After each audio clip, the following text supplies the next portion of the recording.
Evening time ஆனாலே ஆட்டோமேட்டிக்கா நாக்கு ஏதாவது கேட்டுக்கிட்டே இருக்கு. ஏதாவது சாப்பிடணும் போல. எனக்கு தான் இப்படி இருக்குமா? இல்ல எல்லாருமே ஈவினிங் டைம்ல ஏதாவது சாப்பிடணும் அப்படின்னு சொல்லி நினைப்பீங்களான்னு சொல்லி கமெண்ட்ல சொல்லுங்க. அதுக்கப்புறம் பார்த்தீங்கன்னா, வீட்ல தேடி பார்த்தா எதுவும் இல்ல. அப்புறம் அம்மா வந்து முறுக்கு மாவு வந்து ரெடி பண்ணி வச்சிருந்தாங்க. அந்த ஞாபகம் வந்தது. அப்புறம் அம்மாட்ட, "அம்மா எனக்கு முறுக்கு சுட்டு குடு" அப்படி சொல்லி கேட்டிருந்தேன். எங்க அம்மாவும் வந்து முறுக்கு சுடுறதுக்கு ஆரம்பிச்சுட்டாங்க.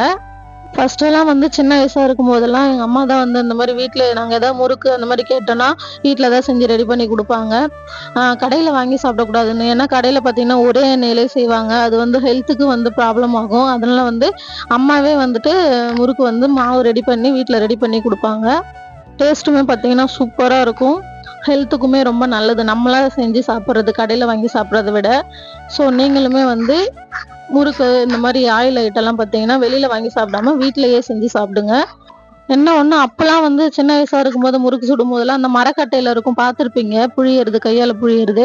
அந்த மாரி இதில தான் செய்வாங்க. காலம் மாற மாற எல்லாமே மாறுது இல்லையா? அந்த மாரி இப்ப சில்வர்ல வந்துருச்சு. அதனால என்கிட்ட வந்து சில்வர்ல தான் அதாவது கல்யாணத்துக்கு எடுத்து குடுத்தது. இதுதான் இருந்தது. இதில தான் வந்து அம்மா செஞ்சாங்க. சூப்பராவே வந்தது. டேஸ்ட்டுமே வேற லெவல்ல இருந்தது.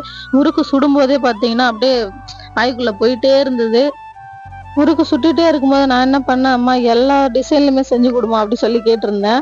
அதே மாரி அம்மா வந்து ஒரு 3, 4 டிசைன்ல செஞ்சாங்க. இது வந்து பார்த்தீங்கன்னா, இது ஏதோ பேர் சொன்னாங்க. கொலுசு முறுக்கு அது எனக்கு தெரியல. இது வந்து பார்த்தீங்கன்னா, நாடா சேவ் அதாவது உடைச்சு விட்டா அழகா உடைஞ்சிரும். நாடா சேவுன்னு கடையில விப்பாங்க. அந்த மாரி மாடல்ல. ஒண்ணு டிஃப்ரெண்டா செஞ்சு தர சொல்லியிருந்தேன். அதுக்கப்புறம் ஓம் பொடி மாடல்ல அதுவும் செஞ்சிருந்தாங்க.